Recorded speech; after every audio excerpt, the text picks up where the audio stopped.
하늘을 날고자 하는 사람들의 꿈은 언제부터 생겨났을까요? 그리고 그 꿈은 어떻게 실현되었을까요? 레오나르도 다빈치의 비행장치부터 라이트 형제의 비행기까지 도전으로 시작된 항공의 역사는 비극적인 세계대전이라는 전쟁을 거쳐 크게 발전하였고 이제 우리의 생활 문화를 변화시켜주고 있습니다. 국립항공박물관에서 세계의 항공 역사와 함께 고난과 시련 속에서 당당했던 우리의 항공 역사를 만나보겠습니다.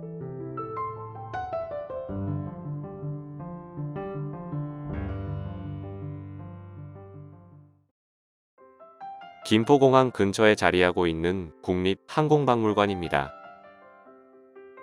국립항공박물관은 국내 최초로 선보인 항공 분야의 국립박물관입니다.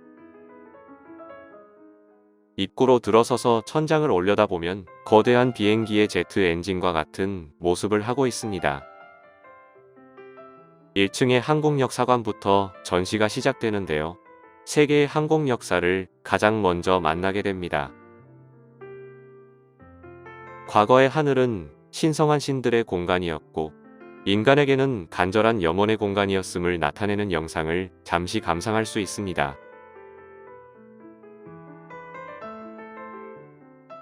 태초부터 인간은 하늘에 관해 동경과 두려움을 동시에 지니고 있었지만 인간의 사고가 점차 발달함에 따라 도전의 공간으로 바뀌게 되었습니다. 삼국사기에는 우리 역사에서 최초로 하늘을 이용한 기록을 찾아볼 수 있습니다. 병사들의 사기 진작을 위해 김유신이 불을 붙인 허수아비를 연에 매달아 올려서 별이 하늘로 올라가는 것처럼 했다고 합니다. 인간이 최초로 하늘에 띄운 것은 연이었습니다. 연은 새가 하늘을 나는 것과 근본적으로 다르지만 바람을 이용하여 물체를 높이 띄우는 것으로서 비행의 기본적인 원리를 알게 해주었습니다. 하늘을 나는 새들의 자유에 도전한 인간 레오나르도 다빈치에 관한 전시입니다.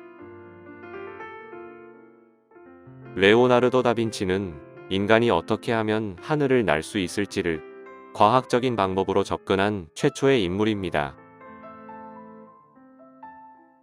하늘을 날기 위해서는 공기의 성질과 그 흐름에 대한 정확한 지식이 있어야 한다고 판단한 그는 새를 해부하여 새의 날갯짓 운동을 분석하였습니다.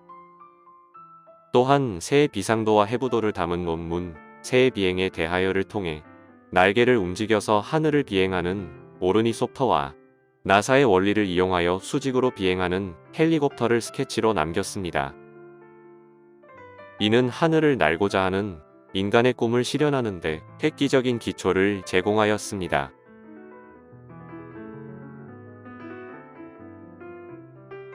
옆으로는 하늘을 나는 수레, 비거에 관한 내용을 볼 수 있습니다.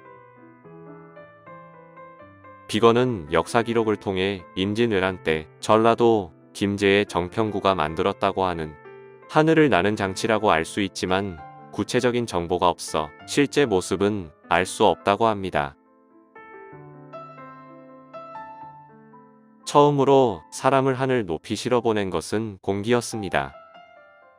1783년 9월 몽골피해 형제의 거대한 첫 번째 열풍선이 최초로 살아있는 생물체를 태워 비행하였고 11월 무게 45kg의 거대한 열기구는 두 사람을 태우고 많은 군중이 지켜보는 가운데 약 25분 동안 8km를 비행하였습니다. 이로써 몽골 피해 형제는 최초로 유인 비행에 성공한 인물이 되었습니다. 열기구는 원하는 방향으로 조종할 수 없다는 단점이 있었습니다. 1852년 수소를 사용한 유선형 기구에 증기 엔진으로 프로펠러를 회전시켜 방향을 조종할 수 있는 비행선이 개발되고 1900년에는 길이 128m의 거대한 경식 비행선 LZ-1호가 채펠린에 의해 개발되었습니다. 초기 비행선은 대부분 두꺼운 천으로 만들어져 화재 위험이 컸지만 채펠린의 비행선은 금속으로 선체 골격을 잡은 후 알루미늄 합금인 불알루민으로 유선형 외관을 만들었기 때문에 선체를 크게 할 수 있었습니다. 영국의 조지 케일리는 비행체에 작용하는 힘을 뜨는 힘과 앞으로 나가는 힘으로 분리해 생각한 최초의 인물로 움직이지 않는 날개의 원리를 확립하는 데 절대적인 공헌을 하였습니다. 그의 항공이론으로 날갯짓 비행장치가 아닌 첫 고정 날개를 가진 비행장치가 개발되었습니다. 오토 릴리엔탈은 1891년 직접 개발한 꼬리날개가 있는 단엽 글라이더를 타고 350m를 활공하여 최초의 글라이더 유인 비행에 성공하였습니다. 그의 설계로 인해 최초로 안정적인 활공 비행을 반복하는 것이 가능해졌지만 그는 시험 비행 중 거센 바람으로 뒤집혀 추락한 이후 작은 희생은 반드시 치러야 한다라는 유언을 남기고 사망하였다고 합니다. 이처럼 모험가들의 도전이 더해지면서 엔진을 단 동력 비행은 점차 현실로 다가오고 있었고 마침내 그 꿈을 현실로 만든 사람들은 미국인 라이트 형제였습니다. 비행기를 제어할 수 있느냐 없느냐가 비행 성공의 본질임을 간파한 라이트 형제는 비행기의 회전과 상승 하강을 제어할 수 있는 방향타와 승강타를 발명하였습니다. 또한 프로펠러 설계에 대한 과학적 지식이 전혀 없던 당시에 직접 가설을 세워 오늘날 경비행기에 적용되는 수준의 효율적인 프로펠러를 제작하였습니다. 그리하여 1903년 12월 17일 세계 최초로 안정적 제어가 가능한 비행기를 내놓았고 이 비행기는 미국을 항공기술 분야의 선두주자로 만들어 놓았습니다. 제1차 세계대전 이전까지 비행기는 도전 정신을 표현하는 하나의 신문물일 뿐 실용성은 없었습니다. 그러나 세계대전이 발발하자 각국은 비행기를 이용하게 되었습니다. 전쟁 초기의 항공기는 주로 정찰 임무를 담당하여 적의 위치를 탐색하는 데만 이용되었고 무장은 하지 않았습니다. 그러나 정찰 비행 중 적기와의 조우가 잦아지자 기관총을 항공기에 탑재하여 본격적인 공중전을 벌이게 되었습니다. 전쟁 무기로서 비행기의 활용 가치가 높아지자 참전국들은 성능이 우수한 비행기들을 적극적으로 생산하기 시작하였고 각국의 항공기술은 전쟁을 통해 비약적으로 성장하여 우수한 비행기가 잇따라 개발되었습니다. 비행기에 관한 모든 최고 기록은 군용 항공기들이 보유하고 있습니다. 제1차 세계대전을 통해 비행기의 가치와 필요성을 깨닫게 된 각국은 다양한 분야에서 비행기를 활용하기 시작합니다. 특히 국토가 넓은 미국은 우편화물과 여객 수요가 증가함에 따라 전쟁 후 밟곳 잃은 비행기를 화물과 여객 수송을 위해 비행기를 개조합니다. 그리하여 미국에서 최초로 도시간 정기 항공 노선이 시작되었습니다. 1927년 미국인 찰스 린드버그의 대서양 횡단은 뉴욕에서 시작해 파리에 도착함으로써 비행기도 대륙 간의 도시와 도시를 이을 수 있다는 것을 보여준 첫 사례가 되었습니다.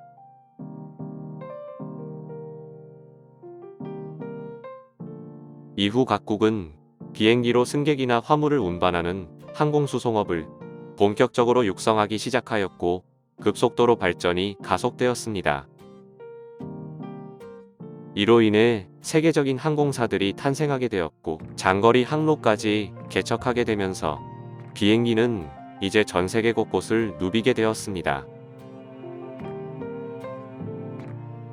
린드버그가 $6,000를 들여 직접 제작한 길이 8m의 세인트루이스의 정신호는 무전기와 방향 탐지기조차 없이 오직 나침반 하나에만 의지한 채 연료와 약간의 비상식량 그리고 물만 싣고 미국 뉴욕을 출발하여 33시간 30분이 걸려 프랑스 파리 공항 활주로에 도착하는 무착륙 장거리 단독 비행에 성공하였습니다. 린드버그의 대서양 횡단은 정확한 출발지와 도착지를 갖고 성공했기 때문에 진정한 장거리 비행 시대를 열었다고 할 수 있습니다. 승객을 21명까지 태울 수 있는 근대 DC-3은 민간 항공 비행기의 원조라고 불리우는 여객기입니다.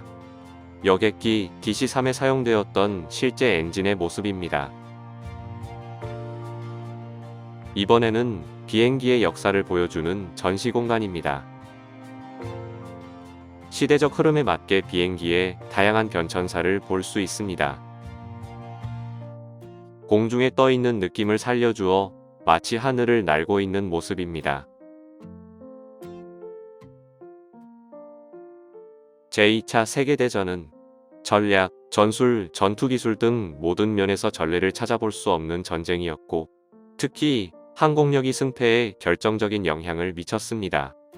제2차 세계대전에서 군용기는 정찰, 전투, 폭격뿐만 아니라 병력이나 순수 물자의 수송에도 활용되어 각 임무별로 분화되었습니다. 제2차 세계대전 초기에는 우수한 전투기와 폭격기를 가진 독일과 일본이 제공권을 장악했으나 전쟁 중반에는 전투기와 폭격기의 대량 생산으로 인해 미국이 제공권을 완전히 장악하게 됩니다. 독일은 노르망디 상륙과 전략 폭격기에 의한 대대적인 폭격으로 1945년 항복했으며, 일본은 히로시마의 나가사키 원자폭탄 투하로 같은 해 무조건 항복하였는데 모두 항공으로 인한 승리라 할 수 있습니다. 제2차 세계대전이 비행기 발달사에서 지니는 중요한 의미 중 하나는 최초로 제트기를 등장시켰다는 것입니다. 한국 전쟁을 통해 제트기의 시대가 본격적으로 시작되었고, 이후 냉전이 지속되면서 항공 군사력의 우위를 점하기 위한 경쟁은 항공과학과 기술을 엄청나게 발전시켰습니다. 미국은 비행기 분야의 연구 개발을 지속적으로 추진하여 세이버를 개발함으로써 제트기 시대를 선도하였고, 1950년 한국전쟁에 참전하여 소련의 전투기와 격돌하여 세계 최초로 제트기 간의 공중전을 벌이게 되었습니다. 더욱 우수했던 세이버는 본격적인 제트기 시대를 열었던 전투기이자 전투기 발전 사상 최고의 전투기 중 하나로 평가받고 있습니다. 1990년대 이후 항공기가 여행자를 수송하여 국가 산업 발전에 기여하는 역할이 점차 증대됨에 따라 항공기는 20세기 새로운 교통수단으로 주목받게 됩니다. 민간항공 산업으로 유입된 항공기술은 우리 일상생활에서도 매우 유용하게 사용되고 있습니다. 지금까지 하늘을 나는 것에 대한 도전부터 전쟁으로 인해 더욱 발전하게 된 세계 항공 역사를 만나보았습니다.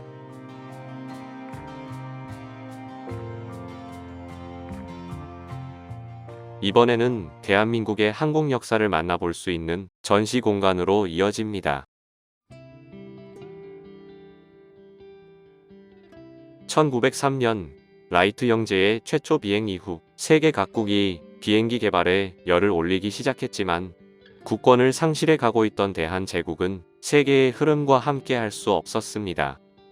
그런 이유로 가장 오래된 한국인의 비행 관련 기록은 이응호가 미 항공대 조종사로 입대하였다는 정도가 전부였습니다. 대한민국 임시정부는 독립을 위해 다양한 방법과 전략을 마련하면서 비행대 편성과 비행사를 육성하는 일을 최우선 과제로 삼았습니다. 조국 독립에 투신하고자 결성된 대한인국민회 산하의 청년단체인 청년활성단 단원들에게 비행수를 가르치기 위해 1920년 대한민국 임시정부 산하의 한인비행학교가 창설되었습니다.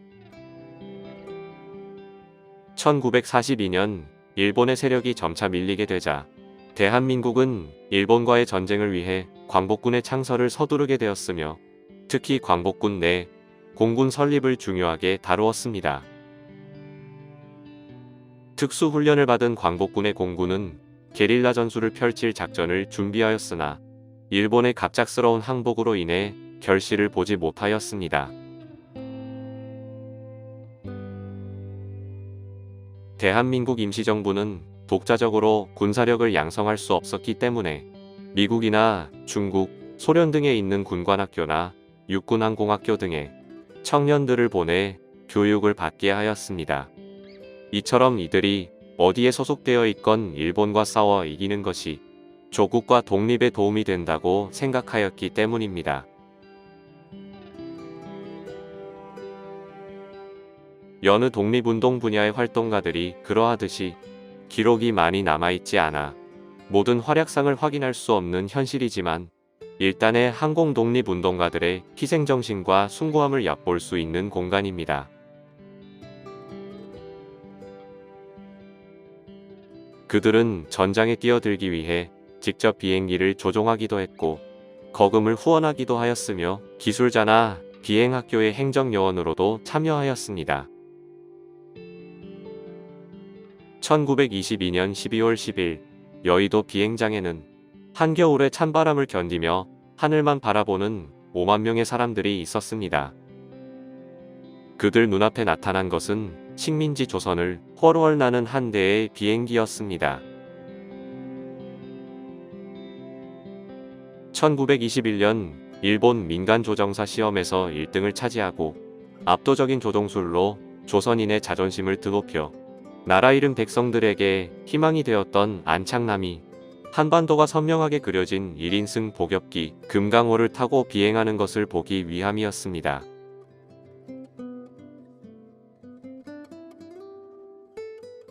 안창남은 1923년 관동대 지진 이후 자행된 일본인들의 조선인 학살 사건으로 크게 분개하여 중국으로 망명을 하였고 독립운동에 투신합니다.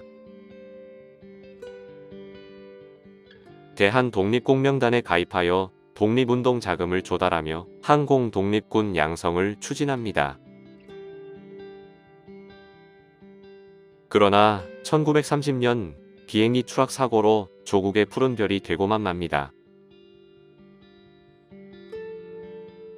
2001년 그에게 건국훈장 애국장이 추서되었고 후손이 없어 전해지지 못한 그의 빛나는 영광은 지금도 대한민국 정부가 보관 중입니다. 우리나라 항공의 뿌리가 독립운동에서 시작되었음을 알려주고 있습니다.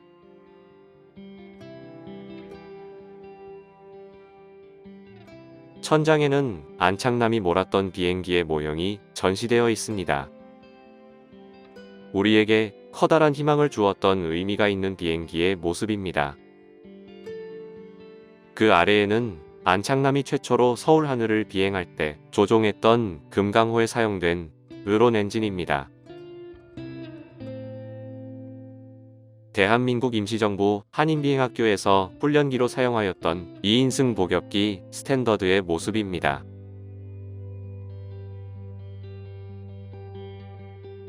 임시정부 한인비행학교에서는 비행기의 수직 날개에 태극 문양을 그려놓고 옆면에는 KAC 코리아 에비에이션 캅스를 써놓아 한인들의 비행학교임을 분명히 하였습니다. 독립을 위해 비행사가 되고자 하는 한국인들의 꿈은 식민지 지배를 받는 상황에서도 막을 수 없었습니다. 1919년 중국 군벌들이 잇따라 항공학교를 세우자 중국으로 망명하여 독립운동을 전개하고 있던 항일운동가들은 중국 항공학교에서 비행훈련을 받고 비행사가 될 수 있었습니다. 전투기 한 대도 갖추지 못한 공군은 창군 9개월 만에 한국전쟁을 맞이하게 됩니다. 전쟁 발발 일주일 후 미군으로부터 전투기 10대를 인수하였고 이튿날 전투 출격을 개시하였습니다. 유엔 공군의 일원으로 단독 또는 연합 및 합동작전에 참여하여 승호리 철교폭파작전, 강원도 고성 351고지, 전투, 항공지원작전 등의 임무를 완수함으로써 대한민국을 수호하는 데 크게 공헌하였습니다. 대한민국은 실현의 순간에도 가장 높은 꿈을 꾸었기에 오늘날 전 세계 어디로든 마음껏 날아갈 수 있게 되었습니다. 해방 후 열악한 사업 환경과 한국 전쟁이라는 시련 속에서도 명맥을 이어왔던 우리나라의 민간항공은 한국 전쟁을 통해 양성된 수많은 항공 인력이 민간항공 분야에 진출하면서 재기의 발판을 마련합니다. 이들은 안정적인 인력 수급과 체계적인 교육 시스템을 통해 항공사나 항공산업계로 유입되어 대한민국 초기 민항시대를 이끌었으며, 이들의 기술력과 헌신이 오늘날 항공강국 대한민국의 밑거름이 되었습니다.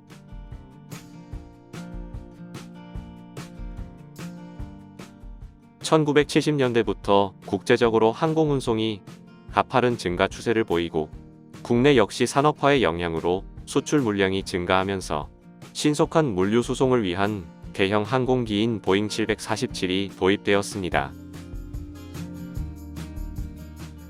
일명 전복이라고도 불렸던 보잉 747은 25톤의 화물을 따로 탑재할 수 있고, 2층으로 된 기내 구조에 400명을 태울 수 있는 3개의 클래스 좌석이 갖추어져 있어 엄청난 외형의 압도적인 성능을 겸비하고 있었습니다.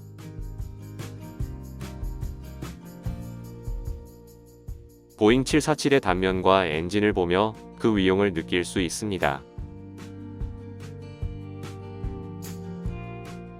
2005년에 개발된 T-50 골든 이글은 우리나라를 세계 12번째 초음속 제트기 개발국으로 만들었으며, 인도네시아, 이라크, 필리핀, 태국 등에 수출하여 세계 6번째 초음속기 수출국이 되게 하였습니다. 날아오는 순수 국산 기술로 2013년에 개발한 4인승 민간항공기로 성능과 안정성을 국제적으로 인정받은 첫 항공기입니다. 이 밖에도 2012년에 나온 첫 국산 헬리콥터 수리오는 소방, 산림, 경찰 등 다양한 목적으로 변형되어 국내 헬리콥터 시장의 국산화를 이끌어 가고 있으며, 자체 기술로 개발되고 있는 고성능 전투기 KF-X는 우리의 항공기 제조 산업 수준을 세계 정상으로 올려놓게 될 것입니다. 2000년대 들어 2002년 월드컵과 이어진 한류의 열기로 한국을 찾는 외국인 관광객이 증가하였고, 해외여행이 일상 문화로 자리 잡게 되면서 우리나라는 총 12개의 국적 항공사를 보유하고 있습니다. 항공사별 유니폼을 확인해 볼 수 있습니다. 지금은 해외여행이 보편화되어 해외여행과 여권 소지가 자랑할 만한 일이 아니지만, 1989년 해외여행 자유화 이전에는 여권을 발급받는 것조차 쉬운 일이 아니었습니다. 당시에는 공항을 구경한다는 것 자체가 신기한 일이었기에 많은 환송객이 공항으로 몰려왔었고, 이에 공항 곳곳의 환송객 대웅은 집에서라는 표어가 붙기도 했습니다. 아메리칸 드림을 꿈꾸고 떠나는 이민, 파독 간호사와 중동 근로자의 해외 인력 파견, 선진국으로 유학 등 공항은 이별과 눈물의 공간인 동시에 신혼여행, 귀국자 마중 등 기쁨과 웃음의 공간이기도 했습니다. 과거 항공 관련 전시물들을 통해 잊고 있던 당시의 생활을 추억해 볼 수 있습니다. 세계의 항공 역사와 대한민국의 항공 역사를 알 수 있었던 1층 관람을 끝내고 2층으로 이동해 보겠습니다. 이곳은 항공산업관으로 대한민국 항공산업의 현황 및 전망, 항공운송과 공항 내 다양한 종사자들의 업무 소개 및 항공기 개발과 과학 원리를 소개하는 전시 공간입니다. 대한민국은 52개의 취항국가와 173개의 취항도시가 있고 88개의 취항항공사를 가지고 있습니다. 인천국제공항의 모형도입니다. 아시아 허브 공항으로 완전하게 자리를 잡은 인천국제공항의 위용이 한눈에 내려다 보입니다. 항공기 제조 산업은 항공기를 만드는 데 관련된 모든 산업으로 기계, 전자, IT, 신소재 등 첨단 기술이 집약된 고부가가치 산업입니다. 1950년대 단순 정비 사업 시대를 지나 현재는 독자 개발 항공기 제작 외에도 항공기 개조 및 부품 소재 개발 등 다양한 산업 육성 정책을 펴나가고 있습니다. 2005년 한국항공우주산업이 개발한 초음속 제트기 T-50 골든이글의 모습을 다시 한번 볼 수 있습니다. TR-60은 자동 이착륙과 고속 비행이 가능한 스마트 무인기로서 큰 회전 날개가 이착륙을 할 때 위로 향해서 헬리콥터처럼 뜨고 내리며 이동할 때는 앞으로 기울어 프로펠러 비행기처럼 고속으로 비행이 가능합니다. 활주로가 없어도 이착륙이 가능한 헬리콥터의 장점과 빠른 속도로 날 수 있는 비행기의 장점을 모두 지닌 것이 특징입니다.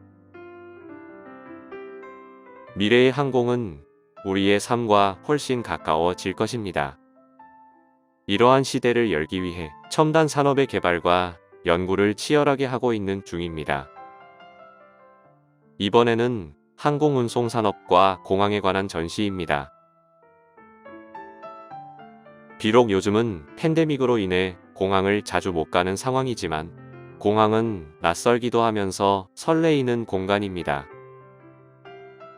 공항에서 출국하는 과정을 하나하나 직접 체험해보며 점점 스마트해지는 공항을 경험해 볼 수 있습니다. 위탁 수화물을 체크인 카운터에서 직원을 통해 처리하는 것이 아니라 자동 수화물 위탁 서비스를 이용하여 직접 처리해보고 자동 검색대도 통과해 볼 수 있습니다. 스마트 공항에서는 자동 출국 심사대를 통해 지문 등의 생체 정보와 여권만으로 출국 심사가 가능합니다. 이번에는 3층에 위치한 항공생활관입니다. 항공기술의 발전이 가져올 미래 생활의 변화에 대한 전시 공간입니다. 드론이라 불리는 무인 항공기는 다양한 분야에서 활약하며 인간의 활동의 조력자가 될 것입니다. 자율비행과 수동 조종이 모두 가능한 개인용 항공 이동 수단으로 가까운 미래에 곧 만나보게 될 자율주행 가능 자가용 항공기의 모습입니다. 항공기술의 발전은 비단 항공 분야에만 국한되지 않고 우리의 생활 문화를 더욱 편리하게 변화시켜 줄 것입니다. 국립항공박물관은 신화의 하늘에서 인간의 하늘로 변화된 세계의 항공 역사와 고난과 시련 속에서도 당당했던 대한민국의 항공 역사를 한눈에 볼 수 있는 곳이었습니다. 우리에게 항공은 하늘을 나는 것 이상의 많은 의미가 담겨 있습니다. 항공은 호국과 강국의 과정 그 자체입니다. 대한민국은 시련의 순간에도 가장 높은 꿈을 꾸었기에 오늘날 전 세계 어디로든 마음껏 날아갈 수 있게 되었습니다.